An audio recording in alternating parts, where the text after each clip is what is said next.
Sorry that I haven't had a video up earlier in the week, but I've been super busy at work and I'm still very worried about getting caught making these videos and getting fired.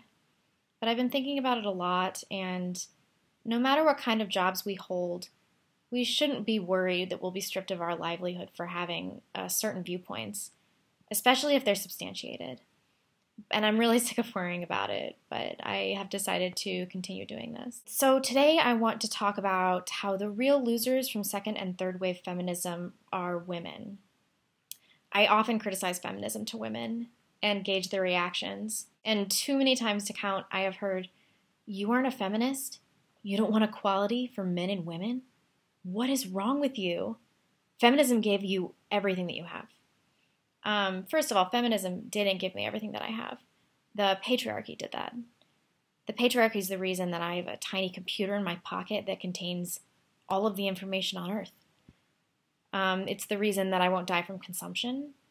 And it's the reason that women have been given so many freedoms, which they've used to demonize the patriarchy and strip men of their masculinity. But regarding feminism being about equality, this is also a stupid argument because it's really easily provable that feminists don't actually want true equality. They want superior treatment. And my favorite example of this is women in the military. Women have demanded to be treated as equals and to serve at every post. Subsequently, the inevitable talks of drafting women began, which was going to be the obvious next step.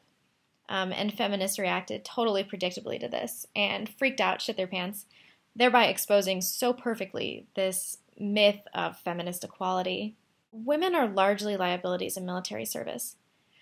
They physically can't carry a wounded comrade to safety, and a man's protective instinct kicks in, meaning that many soldiers probably will take additional risks to rescue injured women that they otherwise wouldn't and probably should not have taken. We can't have that. We can't have that.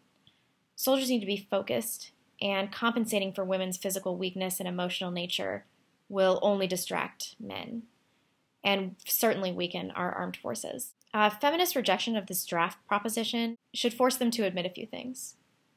Firstly, that women and men are physically different, and that the average woman has a fraction of the strength of the average man and cannot perform to the necessary standards for armed service. The feminist defense is often that women have to pass the same physical tests as men, but typically these standards are lowered for women. Secondly, this sheds light on the psychological difference between men and women. Women are inherently nurturing. In wartime and basically every culture throughout history, women have kept things going at home and raised children while men are away fighting. And that is because, in addition to male physical strength, men generally have more mental fortitude than women. They're able to better compartmentalize and subdue emotions in dire situations. I think this is another reason that women are underrepresented in dangerous jobs. Where are the feminists on that one? They don't want to be loggers or ice road truckers or other high fatality jobs. So it's obvious that feminists don't want real equality. They want their cake and to eat it too. They want men to treat them as though they possess identical characteristics until shit gets hard, then they want to be coddled and protected. And because men are trying to please women, especially millennials, this idea has caused serious social problems that are mostly negatively affecting women. We can see what's happened over the last 5 or 6 decades when women started to be treated like men. They were granted full entry into the workforce and now have equal pay, which, while giving financial independence to women, also became a tremendous burden. Feminists have become women's worst enemy. I've heard a few things at corporate offices that I've worked at that have pissed me off. A woman said to me once, "Why would you ever want to be just a mom?" And then I've had women say, "Stay-at-home moms, that must be the life. What do they even do all day? Like, how do they spend their days?" Just like they're doing nothing. I have never really heard a man say these things. It's almost always by women.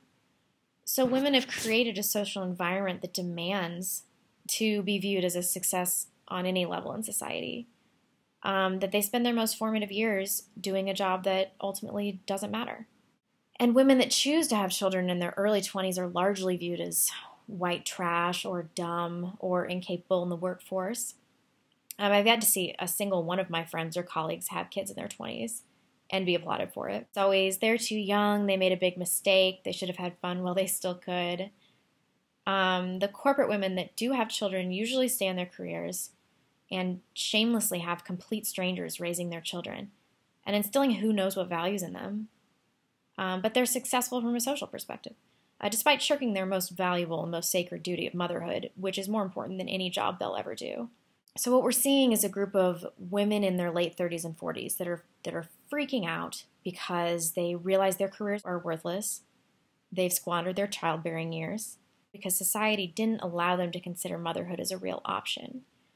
So they suppressed their maternal instincts until it was too late, much like millennial men are taught to suppress their masculine traits. I think a combination of these factors have contributed to a dismally low birth rate, and women are unhappier than they have been in decades since housewives were glorified.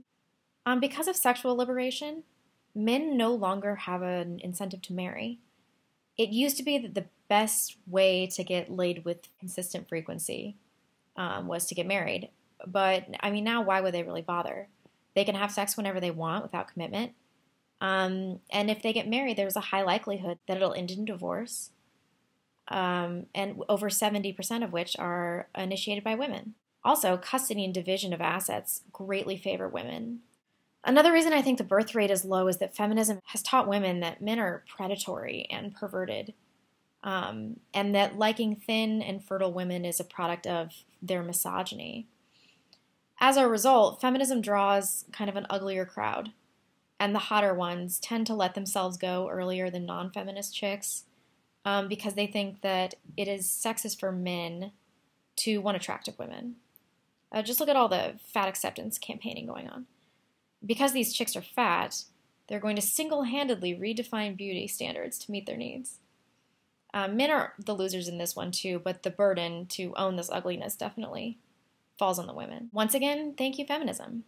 I will be back next week, and thank you for watching.